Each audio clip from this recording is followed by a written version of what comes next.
Hands-on horse bodywork clinics with Marisa Levitt. Learn how to keep your horse happy, healthy, and rideable through their 30s. See the full clinic schedule at holistichorseworks.com. Don't see a clinic near you? We're looking for venue hosts. Watch the full video. We've hidden a link for a free copy of our Horse 102 ebook inside. Hi everyone, my name is Lisa. I'm here with Holistic Horseworks, and today we have our lovely instructor, Marisa Levitt from Australia. And we're going to be interviewing her about her experience with Holistic Horseworks, as well as some awesome things that she's been working on lately and some clinics that we're going to bring to you. So Marisa, would you just take a moment to introduce yourself? Yes, I'm in Australia and I'm a South African-born Australian now. Um, I've been around with horses for a very long time. I grew up with them and then I had a long break from horses. And then around about 2012, I got back into horses again and well, that's just me. That's where I am. Now, so we lived in Sydney for a long time, and now we live out in country New South Wales, little place called Gunning, and got paddocks full of horses and cows and all sorts now. So back to my roots, effectively. Awesome. What do you like to ride? Like what style or what events Um, you do?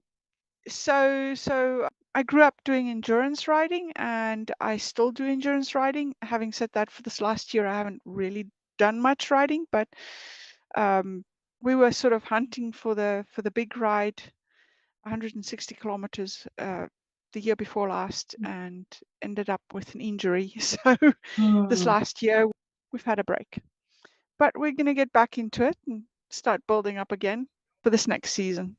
Yeah, awesome. That's so good to hear. Well, I wish you the best of luck in your upcoming season.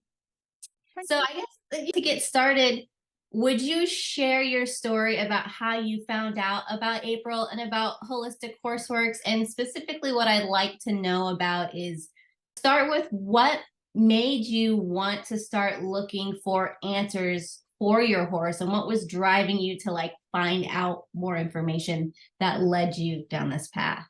So for me, in 2012, my husband dragged me out to go and look at horses, and I found this beautiful little Arab mare, a bay Arab mare, and she stole my heart. So I took her home. But the last time I rode, I was and a lot smaller than I am now. So shorter too. At that point, I had a very late growth spurt. So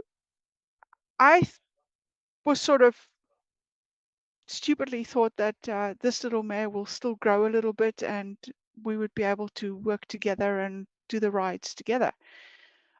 About a year into doing endurance with her, she started developing one hoof flat and low and big, and the other hoof upright. And my hoof care provider said, you need to have her shoulders looked at. And I went, okay. So I started investigating what that was going to take, got a few body workers in, and then realized that just like with my hoof trimming, every 6 weeks, 4 to 6 weeks, I was going to have to get a body worker in to come and do her body. And they weren't getting to the crux of it. We were working on the same things over and over and over. And I was on a tight budget. I still had 2 kids at school, and I couldn't afford to add that to the budget. So I started looking at what I could do for myself. So on the web, I found first the Marsitan method. And so I played a bit with the Marsitan wiggles. Then I found Tellington Touch, and I played around with the combination of Marsitan and Tellington Touch, whatever I could find for free on the web. And then I came across Holistic Horseworks. And of all of them, she was the one with the most self-help videos available to anybody else. And so just in 2014, I was doing endurance rides with my little mare, and I was maintaining her with April's free self-help videos. and throwing in to the mix a little bit of the Masterton and a little bit of the Tellington Touch stuff that I could find for free. And so midway through that season, I went, I'm going to have to do a course. What the heck is it going to take to do a course? And so then I came across the whole host a course. So I contacted April and I offered to host the course. Now, at that point, I was living in Sydney, not on property, so I had no facilities. I would have had to purchase or rent facilities for her to come. But then she said, oh yeah, sorry, she had a workshop in South Australia and WA lined up already too. And she said, if you can just bring me in for the week before she goes to those, then that'll be fine. So I started looking at venues and things, and I was determined that if I had to pay for those venues, that was going to be fine. She was going to be there and she was going to teach me, and that was it. I had some worries about, well, what if I don't get people to fill the classes? Because the classes is not cheap. They are expensive. And fortunately for me, then a lady in Tamworth piped up and said, I'll host it. I've got facilities. And I went, okay, I'm quite prepared to pay for the course. That's fine. So at that point, the level 1 cost me about $1,300 Aussie dollars. And I went, that's fine. I'll host it. I'll collect her and lady, her instructor from the UK came along as well, Jean. I'll collect them from the airport. I'll bring them to Tamworth. You can host it in Tamworth. I'll pay for my share of the course. I just want to bring my horse. And she said, fine. And I said to her, and I don't want to pay to stay there, and I don't want to pay adjustment for my horse while I'm there. And she went, okay, cool. So I went and collected April and Jean, and April looked at me and she said, you don't want to drag your horse for a 6-hour float trip to Tamworth and then 6 hours back. Why don't we go and work on your horse before? Now, because I'd done this trip myself before, I knew how it was going to hit them. So I had baked 2 days in for them to recover before we traveled to Tamworth. And so those 2 days we spent at the paddock working on Kira. And the amazing thing was I had been looking at April's videos for literally 6 months before she came out. And I'd been going out to the paddock and looking at my horse's cheekbones and not seeing how out of kilter she is. April and Jean got to her, they did her assessment, pointed out everything that I had seen in the videos, that I had seen in the workbook, that I could not see when I went and visited her. When you look at your own horse, it's like you are blinkered and you just cannot see what's going on. So they did her bodywork for me, and then we went off to Tamworth. But the thing that influenced me probably more than Kira was at Tamworth, there was this 16-hand horse that came in, loaded off the truck when we were there, and he just drew me. So I went and picked him. And April came to me during the on the first day, and she said, for this horse, firstly she said, are you going to work on this horse? And I went, yeah. And she said, okay, for the next couple of days, here's the things that you're going to do. Because we were there for 3 days. She said, over this next 3 days, 2 times or 3 times a day, here's what you're going to do. And she showed me a couple of handholds from level 2. So the class was only for level 1. But she showed me a couple of handholds for level 2. Because that horse, when you looked at him front on, his shoulders was out here, but his legs was in here. You could not get your hands in between his 2 front legs onto his sternum. There was no space. So she said, over the next 3 days, you just go and put your hands in these couple of positions, spend 10, 15 minutes, and let's see what it looks like at the end. And so I did. And by the end of the 3 days, together with the level 1 stuff, this little bit of level 2 work that I did on that horse, by the end of the 2 days, he was standing out. His legs were nice and solid, straight. And you could put your hand in there and spread it out, and there was space on both sides. And that there is what changed. What, when I went on that trip, we were having conversations in that car that just blew my mind, and I went, "Am I really ready for this?" When I opened the emotion code book and looked at that, I went, "I better not let my husband see what this is." So I hid the book because the world I come from, that is just too woo-woo. It is just, um, too much. So but I'd already spent the money, so I had no choice. I had to put that aside and work this through, and it's that horse that helped me put it all aside and work it through. And it's that horse that made me think that I wasn't just gonna stop at the level 1 stuff, I was gonna do it all. And so that's my little mare and and that horse on that one course. Yeah, it's such Um, a beautiful story, such a beautiful journey. And what I really like what you shared about how you have like done the whole holistic horseworks journey. And you started like a lot of, all of the listeners, of the students start getting a horse a little later in life, and you're like, oh my gosh, what did I do?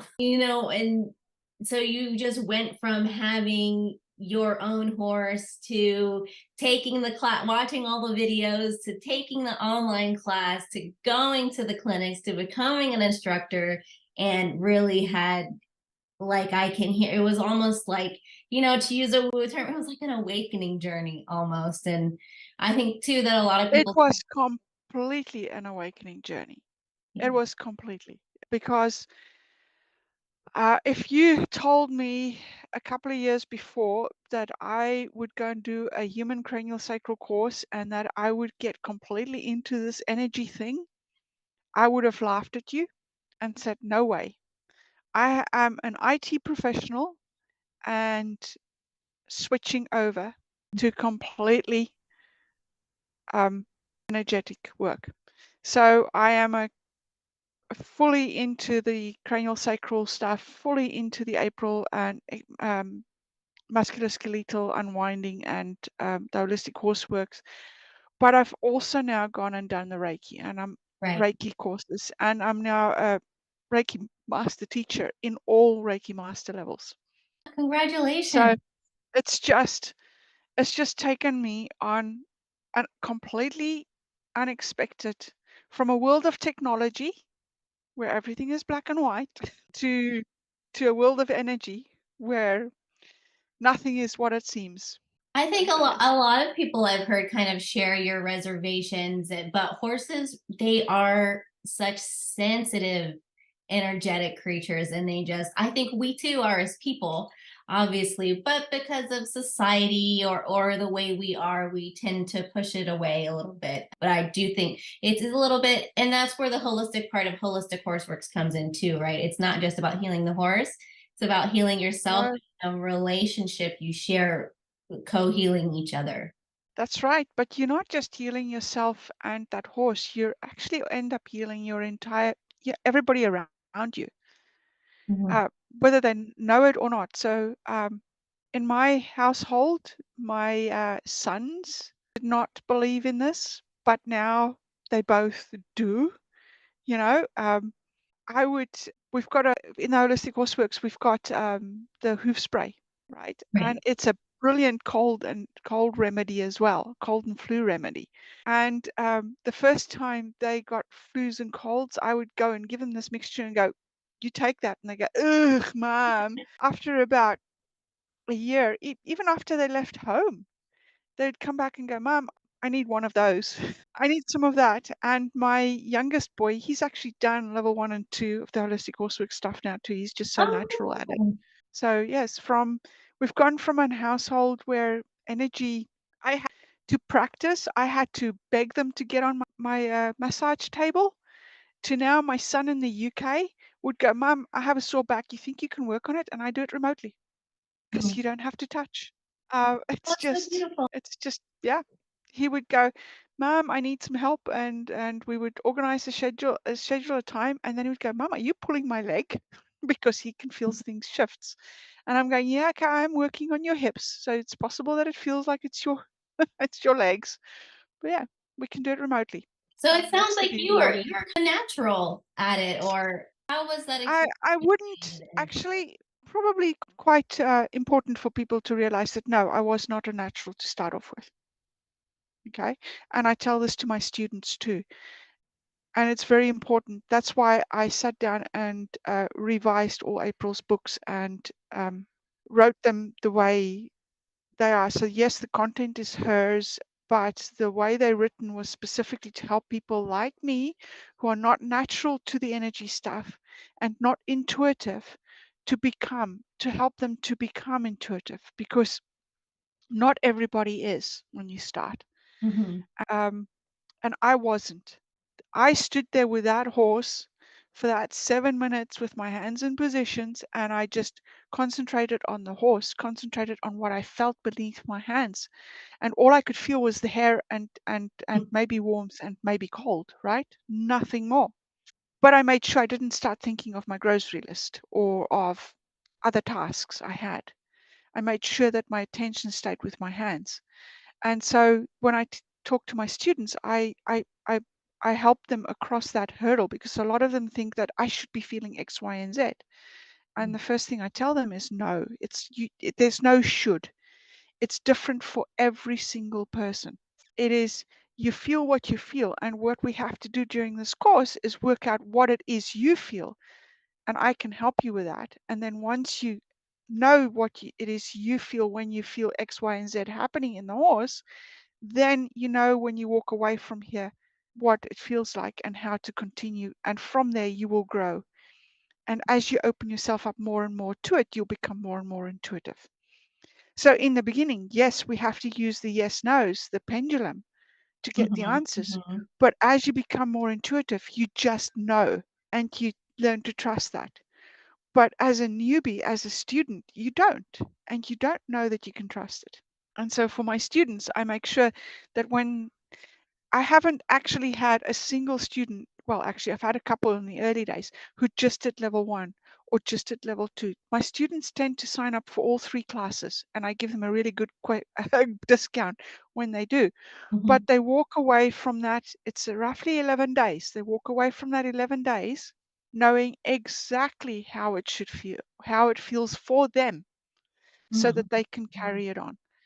And then I set up group chats for the class so that they can stay in contact. And my class in South Africa is just brilliant, because they have this WhatsApp group chat and they talk to each other. And when one gets stuck, they ask questions. And because I'm on that chat, I can then also input into it. And so their education has been going for the last year, working together. So there's an extra perk to doing your classes. That's right. Because when you're in that group setting, you get you get you feed from everybody else, Mm-hmm. and it's easier to pick up that energy and to then get to know what it is. When you work on different horses' bodies respond differently. And so sometimes you can then go, am I really feeling what I'm feeling? And you can start to or you go and you've got a horse that you're going to go and look at, and it's just something that's a bit way out there, and it's good to have a group that you can go back to and ask the question and get the guidance from. Yeah, it brings such a like getting any help I'm sure you can is really great with the home study classes and doing the YouTube videos, but really being able to bring it all together in a cohesive learning environment sounds like it just anchors Yeah. in everything so much more. Yep, it does. Yes. No, I'm forever grateful for that decision and for April coming to Australia, because that has changed my life path. Oh, Yes. that's so amazing to hear. I love that. So I do kind of want to let's back a little bit and I want to talk about your experience both with taking and with teaching the 3 different holistic courseworks levels. So starting with level 1, can you kind of like remember back what was your first impression after finishing equine musculoskeletal unwinding? I guess this might even be like, you took the home study and then you took the clinic. I Um, didn't quite take a home study. April didn't have a home study in those days, okay. but I bought her DVDs and stuff and worked through Right. that, Okay. right? Okay. I The got home you. study sort of came after. Um, but the thing that stood out for me was how the horses in the level 1, you could get to a horse that is very fidgety, agitated, and misbehaving. And just after the first day or the first session, if this is really what they want, how it relax and lean in and work with you to get it done.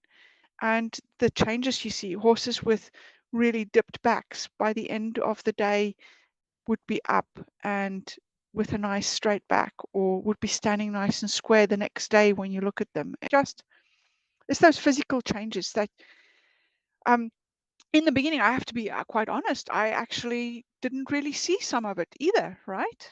My eye for some of the finer detail only started developing with practice.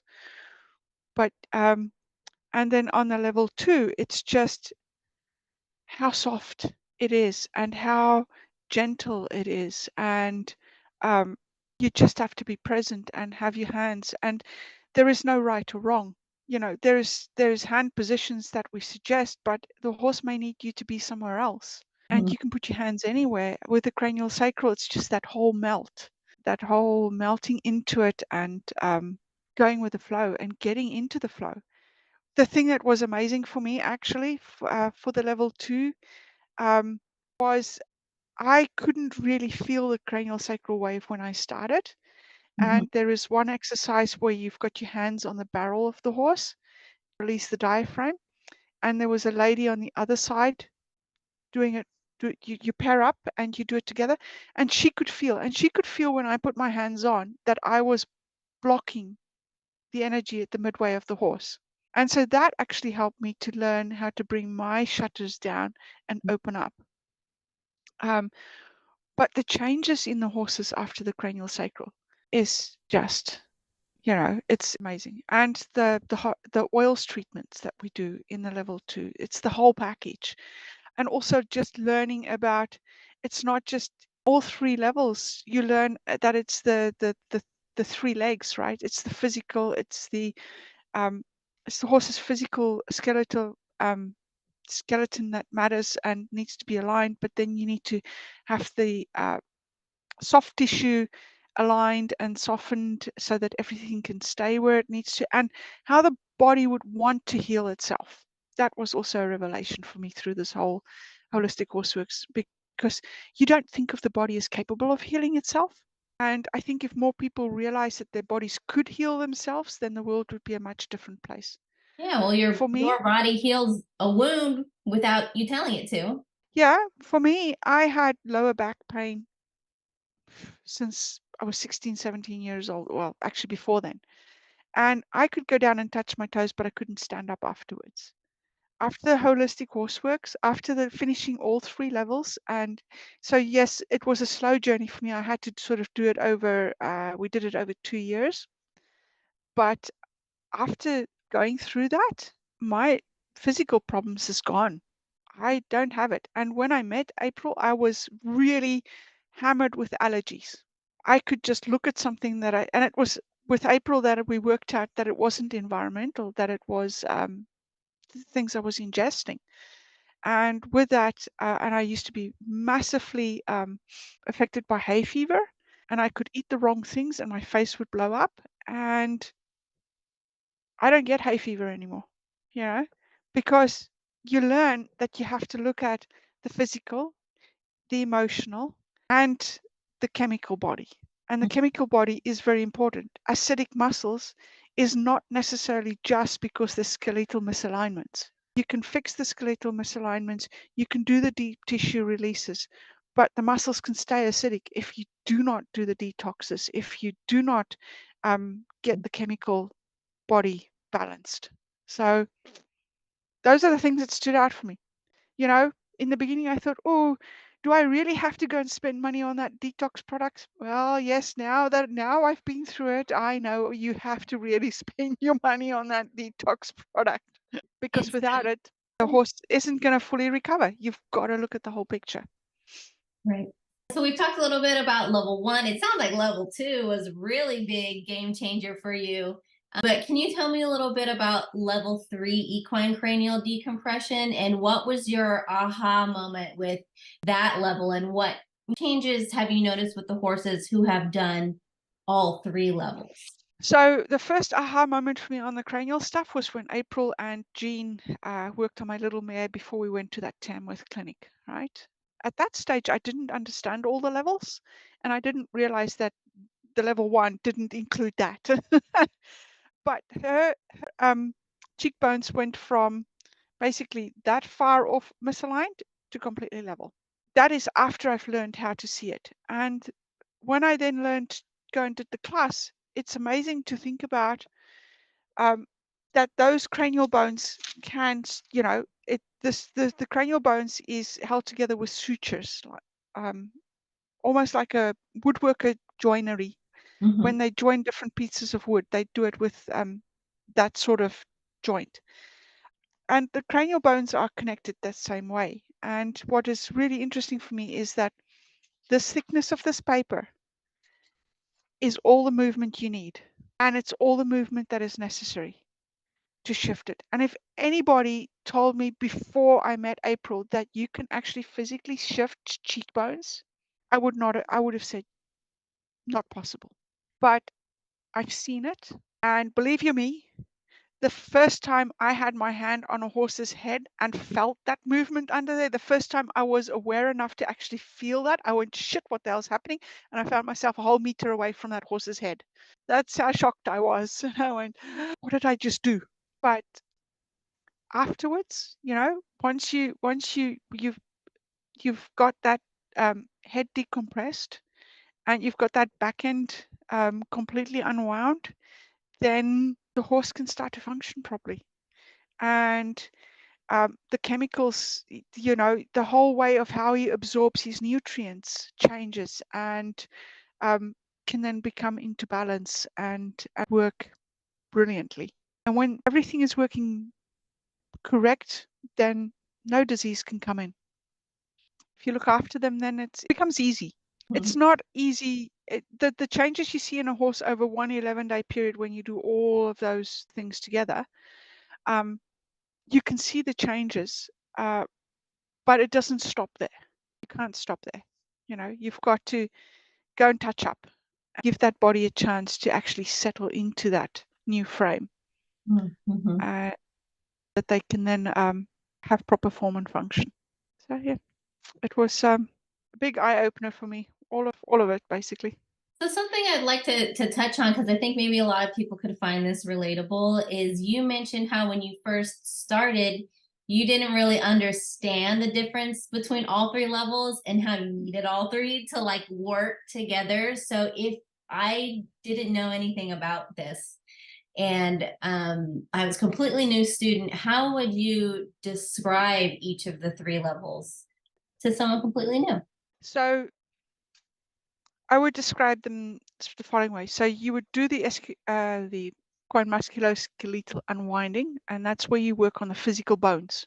You release the things that are putting those bones into the wrong positions, and it's really gentle and subtle techniques that just allows them to release and for the body to move them to where they need to be. Once you've done that, you can maintain that horse, but you always will have to go back to touch up those points because you haven't released the fascia and the soft tissue that now continues to pull it out. So for that, you need the level 2 workshops. And the level 2 work is where we look more at nutrition. We look at deep, deep soft tissue release techniques. And we look at using things like oils to restore balance. So that's where we actually rebalance the entire body.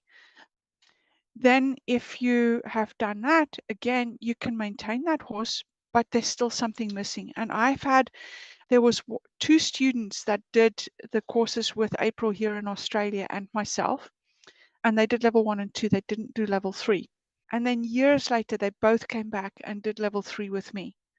And the one lady is she rehabilitates off the track racehorses. Her and her sister, they work together. They get them. They take 12 months to help that horse recover in his body, and then they take another 12 months to retrain, re-educate. And she said I've been doing this for years now, and with only the level 1 and 2, I felt that there was still something missing. So she came back and she did the level 3 course with me, because you need to realign, you need to release that high weight, you need to release the tongue, you need to decompress the bones in the cranial. So level 1, you decompress, you basically working on the bones, and you are releasing and realigning the bones to where they need to be. Level 2, you're releasing all the soft tissue in the body, but you still haven't looked at the head. And there's just the top line and the bottom line of the horse is a circle, and it all starts and finishes in the head. You do need to decompress the cranium. And when you do that, then the thyroid can operate as it should. And then the horse can, because the thyroid is fixed, the horse can deal with sugars, and the horse can then actually absorb their nutrients properly. So you will always have that little missing link unless you do that last level. And unfortunately, you have to do the last level last, because you need to be able to know what it is you feel and how you experience the cranial wave before you can go and decompress the head. What was the biggest thing after learning all this stuff? What really made you want to move on to becoming an instructor and to teach the Holistic Horseworks program? That horse on day 1, that set me on this path. If I didn't make the decision there that this is the path I wanted to go on, I would not have done level 1 and 2, because at that point I didn't understand. But because that horse had affected me so much, I was keen to learn more. And then I wanted to share it. And I absolutely love teaching it. Absolutely love it. It's fantastic. It's great. Oh, awesome. I love being in that energy. I'm also curious, how has this, what you've learned, helped you with your endurance riding and with your competition riding? Oh, massively. I don't get on a horse now that is misaligned. I I start a new horse, I get him, I take the time it does to get his body reset, take the time it needs to get his nutrition correct and absorbed, and then we start training. And it's amazing. I can be going down the trail and I can feel when a rib is shifted. I get off, pop the girth loose, pop the ribs back in, tighten the thing up again, and off we go. Having said that, though, because I now don't do patchwork anymore. So in the beginning, while I was doing the holistic horsework stuff, learning, there was gaps, right? There was a gap between level 1 and level 2, and a gap between level 2 and level 3.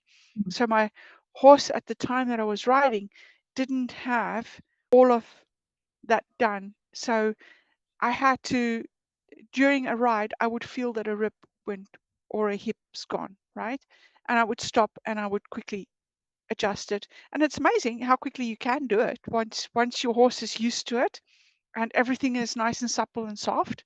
How quickly you can, it doesn't even take 5 minutes. It doesn't really affect your riding time. Um, and my Kira girl got to the point where if something went wrong, she would just stop. We would be going down at a canter in mid-flight, and she'd lose a boot, or because I was too tall for her, really, I should never have ridden her. If I just go off balance, it would pop a rib. And she would just hit the brakes, and I would go, Jesus, why did we stop now? And then I would get off, loosen the girth, put it all back, tighten the girth again, and off we would go. You learn how to feel when that stuff happens in your horse, and then you can stop and you can fix it, and it doesn't take too long. But since I had changed my whole approach, and I no longer get on a horse until I am sure that everything in that horse's body works properly, I don't have any of that stuff happening. And my horses get through their rides quite well. And if you don't do distances, but you want to do the jumps and the heights, and you want to be able to do the dressage and those beautiful movements, you can. Just got to give your horse what it needs in order to do it. I guess my last question I have is, if somebody's thinking about taking these clinics, your clinics specifically, and they're feeling like, it costs too much, it's too far of a drive, that's a lot of time, I don't know if I can do this energy work, or I don't know if I'm strong enough, or all of these things that might give reservation, what would you say to them? I would say to them that you are not you are never too weak, because this doesn't take physical strength. It's all intention.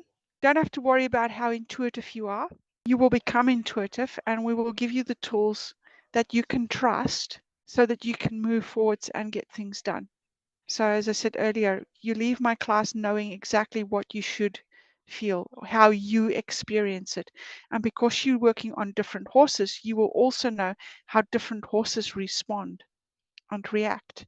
So I leave you with the tools and with the support to keep going. Yes, it's an expensive course, but it's worth every penny. For me, it was worth every penny.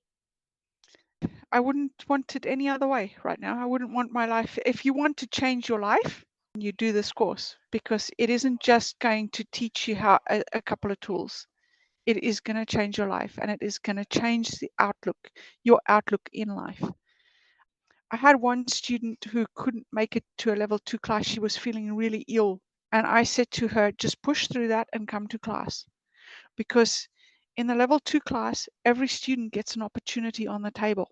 And every student gets that unwind.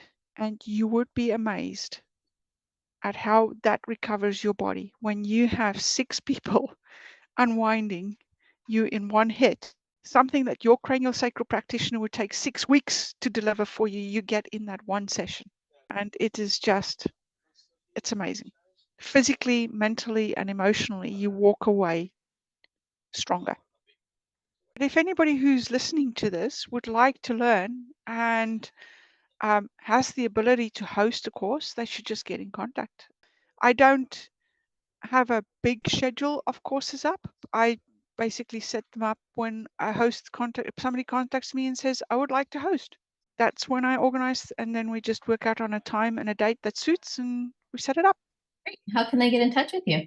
They can just call me on my mobile, 0434 782 853. Or they can look at my website, which is magichands.au, and they will see that there's my contact details in the bottom, and there is a logo for the Holistic Horseworks, and there's a logo for the Reiki. So Great. quite easy to get hold of. We'll make sure we put all of that information in the show notes or in the caption below so people can Yes. access it super easy. And there's also a Facebook page. So Magic Hands Horseworks. Yeah. Hands-on horse bodywork clinics with Marisa Levitt. See the full clinic schedule at holistichorseworks.com. Don't see a clinic near you? We're looking for venue hosts.